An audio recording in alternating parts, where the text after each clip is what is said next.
고린도후서 6장 11절, 12절, 13절입니다. 고린도인들이여 너희를 향하여 우리의 입이 열리고 우리의 마음이 넓었으니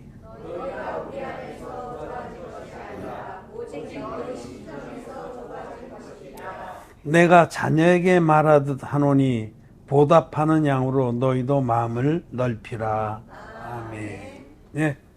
오늘 우리는 이제 고린도 후서에 사도 바울이 고린도의 교인들, 고린도 교회는 참 성도라고 부르기가 늘 조금 마음이 껄쩍지근해서 고린도 교인들이라고 그래요. 이 고린도 전후서를 보면은 고린도 교회는 무늬만 기독교인들이 상당수 있었던 걸 알 수 있어요. 그냥 죄산 받지 못한 기독교인들, 그들이 하는 행태를 보면 알 수가 있거든요. 첫째, 당을져. 고린도 전서 시작하자마자 당짓는 문제부터 나오잖아요. 응? 나는 아볼로파다, 나는 게바파다, 나는 바울로파다. 또 이렇게 아볼로도 거기서 사역을 했거든요, 나중에. 그러니까 그 파가 져서 사도 바울이 그걸 몹시 책망을 하죠. 그러니까 거듭나지 못한 사람들은 당을 짓습니다. 사도 바울은 예수 그리스도 외에 교회 안에 어떤 당도 있을 수 없다. 우린 다 그리스도 파다. 그렇게 말씀하신 겁니다. 그뿐만 아니라 뭐 윤리적으로도 정말 너무 끔찍한 일들을 많이 했어요. 음행하는 것들을 막 용납하고, 그 다음에 뭐 무질서하기도 짝이 없어요. 예배 드릴 때 막 서로 방언하겠다고 난리를 떨어서 이게 예배인지 도떼기 시장인지 알 수 없었습니다. 예언하겠다고 하고, 그러다 하나님의 성령을 받은 게 아니에요. 그거는 악한 영을 받은 겁니다. 하나님의 그 영이 있는 곳에는 질서가 있습니다. 하나님은 어지러움의 하나님이 아니십니다. 그리고 뭐 한쪽에 예배 때 그 당시에는 이제 늘 성찬예를 했거든요. 성찬예가 식사였어요. 예배 끝나면 모여서 감사의 기도를 드리고 떡을 들어서 하나님께 감사하고 나눠서 먹고 또 잔을 들어서 포도잔으로 또 마시고, 그 식사였어요. 근데 저들이 그 가운데는 가난한 이들도 있고 여러 가지 이제 정말 믿음 하나도 다 형제자매가 됐으면은 서로 이렇게 배려를 하고 그래서 많이 가져온 사람도 같이 나누고 이래야 되는데, 자기가 많이 가져왔다고 예배 전에 막 미리 먹어버리고, 술 그냥 포도주도 한 잔 다 마시고 그래서 취해가지고 저쪽 구석에서 막 코 골고 자는 사람도 있었고, 이 전후서 고린도 전후서 읽어보면 이 가운데는 정말 진리의 복음으로 거듭나서 우리 하나님께 자기가 얻은 그 구원을 감사하면서 순전한 마음으로 복음을 섬기는 모습이 별로 안 보여요. 근데 지금 그런 고린도 교회를 향해서 지금 사도 바울이 말씀하는 거예요. 사도 바울은 하나님의 종이었습니다. 예수님께서 갈릴리 땅에서 얻은 12제자에는 들지 못하셨지만은 부활하신 주님께로부터 직접 사명을 받은 사도입니다. 사도 바울. 그리고 또 실제로도 정말 어느 사도보다도 뒤지지 않는 그런 복음의 사역을 평생 그렇게 했어요. 귀한 종인데 사도 바울은 그렇게 무시했어요. 고린도 교회는 사도 바울이 세운 교회인데도 불구하고 바울을 그렇게 무시했습니다. 누가 예루살렘에서 왔다 그러면 막 예루살렘? 그 이 천거서 문제를 다루거든요. 고린도 전후서에 보면. 예루살렘 교회에서 추천장을 받아서 왔다라고 들이대면 언제 사도 바울은 이제 저쪽 구석으로 밀리는 거예요. 물론 바울은 그곳에 이제 한 2년여 머물면서 복음을 전하고 하나님 교회를 세운 다음에 에베소로 들려서 2차 선교여행 때 돌아왔죠. 3차 선교여행 때 또 방문을 했죠. 그곳에 계속 머물지 않고 그 바울과 동역했던 종들을 계속 보내줘서 이끌었는데 예루살렘에서 왔다 가는 데는 아주 꼬박 죽는 거예요. 지금도 마치 그 기독교인들이 독일에서 신학을 하셨대. 튜빙겐에서 신학을 하셨대. 그냥 꼬박 죽는 거 하나 같아요. 제 동기 하나 거기서 신학한 동기가 있습니다. 고등학교 동창인데. 그것이 중요한 게 아니죠. 어디서 뭐 왔다, 어디서 신학을 했다. 아무 소용없는 거예요. 정말로 죄인을 의인으로 거듭나게 하는 능력의 말씀을 가지고 있느냐. 은과 금은 내게 없거니와 내게 있는 것으로 내게 주노니 곧 나사렛 예수 이름으로 이르라 걸어라. 내게 있는 것이 있는 자, 내게 있는 것. 진리의 복음. 어떤 죄인이든지 자기의 죄를 인정하고 맞습니다. 나는 지옥 가야 마땅한 자입니다 하고 나는 지옥 갈 자입니다 하고 인정하고 구원의 복음을 요청할 때 그런 그 죄인들에게 진리의 복음을 전해서 신눈같이 시사함을 받게 할 수 있는 그런 내게 있는 것, 그것이 진리의 복음입니다. 십자가의 피만의 복음 말고 그거는 그 아무리 믿어도 아무리 뭐 5대째 믿고 뭐 무슨 말도 안 되는 소리 많이 하죠. 응? 자기는 태중부터 믿었대. 그래서 그런 신자를 뭐라고 그래요? 자기들이 모태신앙. 말도 안 되는 거예요.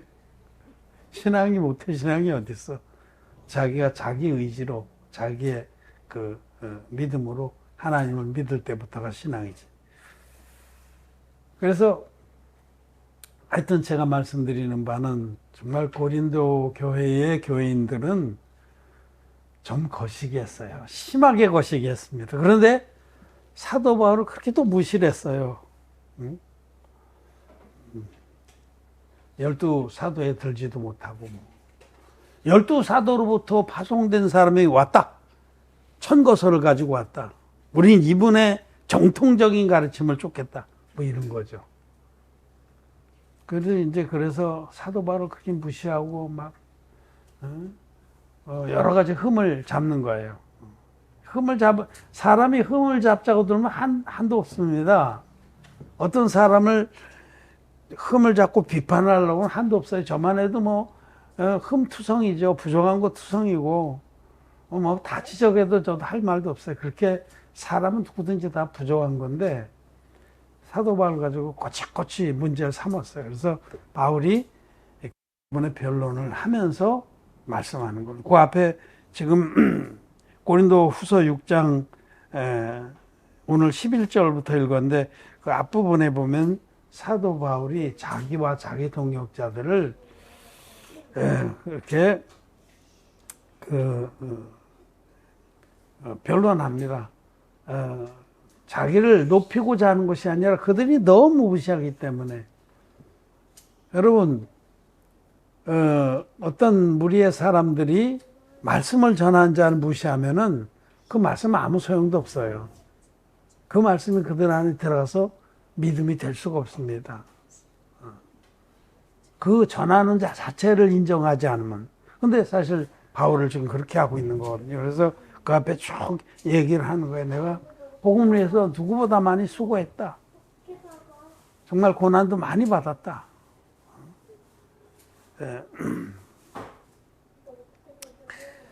그리고 정말 이 복음을 지키기 위해서 모든 지식과 오래 참음과 자비함과 성령의 감화와 거짓이 없는 사랑과 그리고 진리의 말씀으로 이 하나님의 말씀으로 병기를 삼아서 양손에 그 하나님 말씀을 들고 이런 뜻입니다.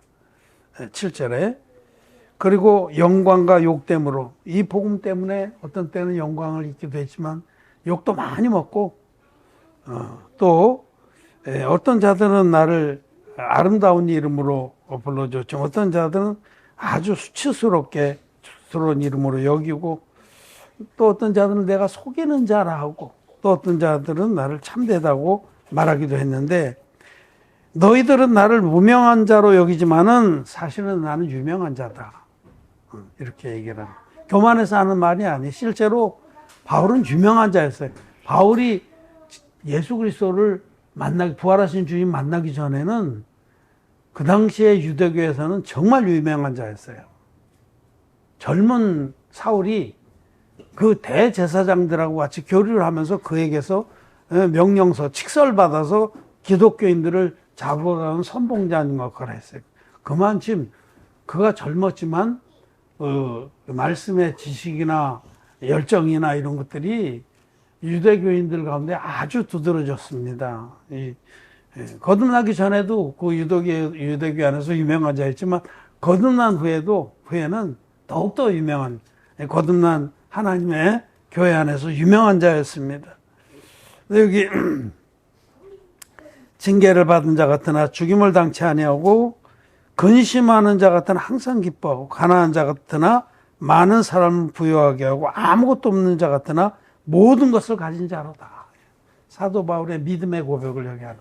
하도 고린도 교인들이 바울을 업신여기고 비난하고 그러니까, 그리고 나서 참 이렇게 무수히 고린도 교인들에게 마음의 상처도 받고 또 업신여김도 당했던 바울이 먼저 고린도 교인들에게 내가 너희를 향해서 마음을 넓혔으니 너희도 보답하는 양으로 내게 마음을 넓히라고 권하는 겁니다.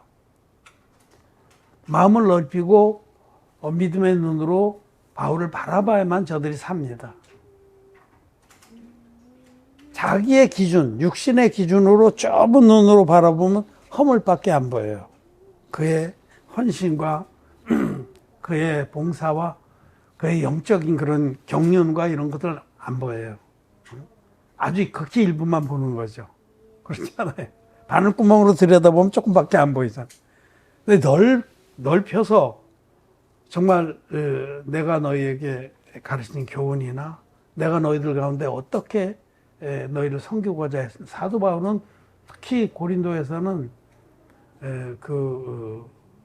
늘 자비량하면서 복음을 섬기지만 고린도에서 대표적으로 두드러지게 기록하고 있어요. 자기가 그 어비 같음으로, 그러니까 시장에 가서 천막 짜는 그런 재료를 사다가 그 브리스길라 아굴라를 만나거든요.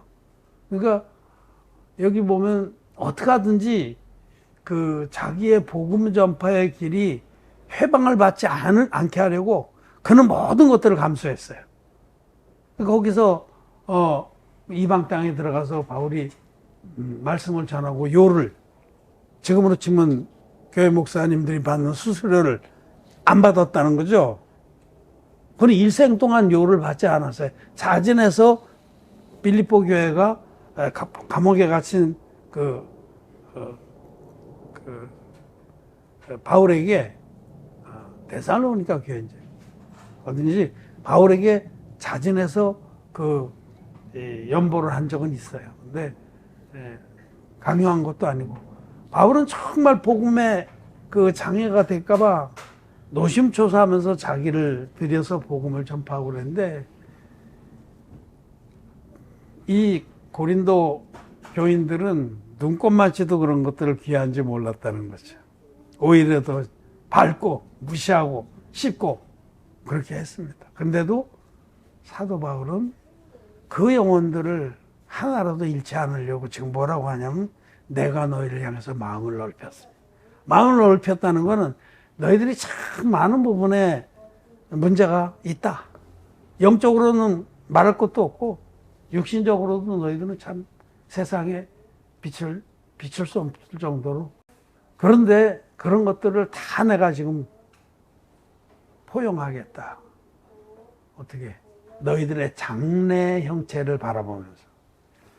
우리가 어떤 형제나 자매를 이렇게 품어줄 수 있는 거는 하나님께 소망을 두기 때문에 그런 겁니다. 하나님께 소망을 두지 않으면 현재 형태의 형제 자매들에는 참 마음에 무거운 근심거리가 될 수도 있어요. 언제나 믿음의 사람이 됐고 이렇게 되는 거죠. 지금 바울도 지금 있는 모습 그대로 고린도 교인들을 바라보면 한숨만 나오죠. 이게 되겠나? 이게 지금 내가 얼마나 2년여를 거기서 가르치고 또 우리 동역자들 보내서 가르치고 말씀으로 인도했는데 날이 가면 갈수록 저렇게 영적으로 이상한 짓들을 하니. 근데 바울은 하나님을 믿었습니다. 하나님이 일하신다. 하나님 저들 가운데 말씀을 주시고 성령께서 일하셔서 반드시 저들도 거듭난 의인이 되고 또 교회 안에 심겨진 나무가 돼서 믿음의 나무로 자랄 것이다 하는 하나님께 소망을 뒀기 때문에 마음을 넓힐 수 있는 거예요. 여러분, 바울이 먼저 마음을 넓히고 큰 믿음의 그릇에 마음을 가지고 고린도 교인들을 담았습니다. 그들을 한 번 더 또 앞으로도 계속 권면해서 살리려고 마음을 넓히는 이유가 뭐예요? 그들을 살려서 하나님의 귀한 일꾼들로 시냇가에 심겨진 나무들로 만들어주기 위해서 마음을 넓히는 거예요. 이 마음의 그릇의 크기는 우리가 연습을 하고 훈련해서 되는 거 아닙니다. 몸의 근육 같은 거에 연습을 하고 훈련하고 헬스장 가면 할 수 있는데 마음의 그릇은 내가 넓혀야지 그런다고 되는 게 아니에요. 이거는 하나님을 믿는 믿음으로 말미암아 되는 거예요. 하나님께 소망을 둬야만 가능한 겁니다. 사람만 바라보면 마음 그릇이 점점 좁아져요. 왜냐하면 허물만 자꾸 보이거든. 문제점만 보이거든. 근데 하나님께 믿음을 두면은 능히 마음 그릇을 넓혀서 담아낼 수가 있어요. 부족한 형제자매들 아직 어려서 그래. 말씀을 좀 더 듣고 믿음이 자라고 그러면 그 안에 성령께서 역사하셔서 성령의 열매들이 주렁주렁 맺히고 귀한 나무가 될 거야. 난 그렇게 믿어. 그런 믿음이 있어야만 믿음이 커지는 겁니다. 아브라함은 우리는 믿음의 조상이라고 그래요. 그 아브라함 밑에서 길리고 연습한 자 318인이 있었어요. 가신인데 아주 아브라함과 마음이 연합돼서 강력한 군대였습니다. 그래서 소돔 전쟁이 일어났을 때에 그 5개국 연합군이지 4개국인지 하여튼 적군의 군대를 그 먼 데까지 쫓아가서 다격파하고 자기 조카 롯과 모든 포로들과 전리품들을 뺏어갖고 돌아왔어요. 근데 우리는 결과만 보는 거지 그들이 아브라함의 그 넓은 믿음의 그릇 안에서 자라난 것을 봐야 돼요. 믿음의 그릇이 큰 그런 종들이 바로 인도자입니다. 인도자들은 믿음의 그릇이 커야 됩니다. 그냥 자기의 그 인간적인 그런 생각으로 그런 거, 저런 거, 이런 것만 문제 삼으면 절대로 담아낼 수가 없어. 모든 영혼들을 다 담아내야 돼요. 하나님을 믿음으로 때를 기다리는 거예요. 고린도전 13장에는 사랑은 오래 참고, 사랑은 오래 참는 겁니다. 그리고 그렇게 할 수 있는 건 자기 자신도 그렇게 형편없는 자였다는 걸 잊지 않기 때문에. 자기 자신이 얼마나 악하고 부족하고 정말 만물보다 고집되고 부패한 자인지를 잊지 않는 사람은 상대방도 오래 기다려줄 수가 있고 넓힌 믿음의 그릇 안에 담을 수가 있는 거예요. 하나님을 믿기 때문에. 하나님께 소망을 두고 바라보고 기도하고 기다리는 겁니다. 그러나 물론 때를 따라서 권면하고 이끌어 줍니다. 근데 때가 그것도 안 된 때가 있어요. 여러분 우리 애기들 키워보면 애기들 나무라고 볼기짝 때리는 것도 때가 돼야 하는 거잖아요. 조금이라도 맑게 알아들어야 하는 거예요. 그러기 전까지는 그냥 보듬어주고 기다려야 되고 예배를 통해서 말씀을 공급해주고 그렇게 하는 겁니다. 여기 나는 여러분 모두가 믿음의 장성한 자들이 돼서 믿음의 큰 그릇으로 많은 영혼들을 담아내길 바랍니다. 그것이 하나님이 우리에게 말씀하신 거예요. 지금 바울을 통해서 고린도 교인들에게 말씀하신 말씀이 하나님께서 우리에게 말씀하시는 겁니다. 고린도인들이여 너희를 향하여 우리의 입이 열리고 우리의 마음이 넓었으니. 믿음의 마음이, 영적인 마음이 넓어지는 것은 그 사람의 믿음의 수준입니다. 그게. 그만큼 믿음이 잘하는 자가, 경지가 그렇게 돼야 넓어지는 거예요. 영적으로 더 높은 경지에 도달한 사람은 그거 가지고 자랑하고 막 그런 게 아니라 정말 하나님 앞에 우리는 다 과일 나무예요. 씨 가진 열매 맺는 과목들이란 말이에요. 하나님 앞에. 근데 우리들이 서로 격려하면서 자라나서 큰 나무가 되면 어때요? 겨자씨 하나의 비유가 있잖아요. 겨자씨. 적은 시로되 심기면은 어느 나무보다도 커서 천하의 새들이 그 품에서 쉬잖아요. 천하의 새들을 품을 수 있는 큰 나무가 되는 것이 하나님이 기뻐하신 뜻입니다. 그런데 그 영적으로 높은 경지라는 건 뭐 말씀을 막 정말 요리조리 맛에 신비하게 풀어내고 그런 거 아닙니다. 하나님을 믿는 믿음에서 정말 높은 그런 믿음에 있는 거죠. 아브라함이 무슨 말씀 풀어가지고 가르치고 그러잖아요. 하나님을 믿는 믿음에서 따라갈 수가 없는 거죠. 그 믿음이 높은 경지에 있었다는 겁니다. 성경 한 기절만 보고 정리하고 마칩시다. 아가서 4장 8절입니다. 나의 신부야, 너는 레바논에서부터 나와 함께하고 레바논에서부터 나와 함께 가자. 아마나와 스닐과 헤르몬 꼭대기에서 사자굴과 표범산에서 내려다 보아라. 헤르몬, 허몬. 이 술람 여인을 솔로몬 왕이 부르면서, 즉 하나님께서 우리를 부르면서, 우리 주님이 우리 하나하나를 부르면서 또 당신의 교회를 부르면서 이렇게 청하는 겁니다. 레바논에서부터 나와 함께 오, 레바논에서부터 나와 함께 가자. 레바논은 어디냐면 이스라엘 나라 북쪽에 있는 작은 나라예요. 레바논. 레바논 국기에는 백향목이 그려져 있어요. 백향목. 국기 자체. 그런 산악지대인데 그 레바논의 그 유명한 나무가 백향목이에요. 그걸로 솔로몬 그 성전도 짓고 레바논의 백향목이라고 성경에 여러 번 나와요. 그 나무가 아주 굵고 곧고 산악지대입니다. 높은 산들이 1년 내내 눈이 있는 만년선 산이, 여기 헤르몬도 그래요. 헤르몬이 이게 그 앞에 스닐하고 헤르몬은 같은 겁니다. 이게 신산, 거룩한 산, 헤르몬산. 여기에 그 레바논의 그 산악지대, 높은 고산지대예요.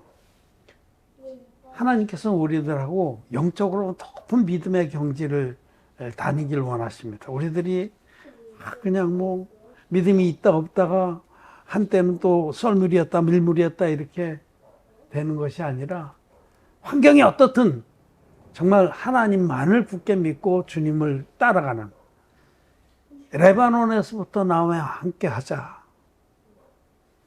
하고 레바논에부터 나와 함께 가자. 하나님은 정말 주님 향하는 그 높은 믿음의 경지로 우리 이끌기 원하십니다. 그래서 여기 그 높은 산 꼭대기에 헤르몬 허몬산, 헤르몬 꼭대기에서 사자굴과 표범산에서 내려다 보아라. 그럼 믿음의 높은 경지에서 내려다 봐야 됩니다. 내려다 보면 보이거든요. 아, 저런 부분이 있지만은 언젠간 반드시 믿음의 사람이 되겠구나. 내려다 봐야지 긍휼도 생기고 또 하나님도 의뢰하게 되는 거예요. 같은 차원에서 막 보면은 시비거리밖에 안 보여요.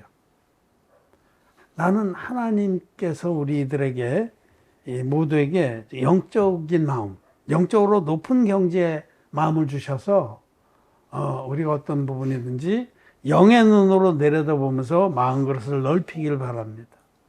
높은 경지에서 보는 사람은 마음 그릇을 넓힐 수가 있어요. 주님과 같은 눈으로 바라보기 때문에, 소망을 주님께 두기 때문에. 우리는 오늘 고린도 교회를 향한 사도 바울의 그 마음을 봤습니다. 내가 너희를 향해서 마음을 넓혔으니. 먼저 바울이 마음을 넓히고 고린도 교인들에게 보답하는 양으로 너희도 마음을 넓혀라. 나를 마음을 넓혀서 그렇게 육신적으로만 날 바라보지 말고 너희들에게 내가 전해준 그 말씀, 또 내가 너희들 위해서 섬긴 그 모든 희생들, 아름다운 것들도 좀 같이 보고 제발 믿음의 사람이 되길 바란다 라는 부탁입니다. 여러분, 우리는 마음을 넓혀야 돼요. 저도 넓혀야 되고 여러분도 넓혀야 돼요. 넓혀서 영적인 것을 바라봐야 됩니다. 좁히면은 육신적인 것만 보입니다. 근데 마음을 넓히면 영적인 것들을 서로 보고 귀하게 여기고 하나님을 찬양하게 되고 장래의 형체를 바라보게 됩니다. 지금이 아니라 하나님께서 장차 이 형제 저 자매를 어떻게 믿음의 사람으로 만들까 하는 것을 바라보면서 기뻐하게 되고 하나님을 찬양하게 되는 겁니다. 마음 그릇을 넓히게 해주옵소서. 여러분 모두가 마음 그릇이 넓어져서 믿음의 큰 나무들로 많은 영혼들을 복음의 세계로 인도하는 큰 그릇들이 되기를 바랍니다. 말씀 마쳤습니다.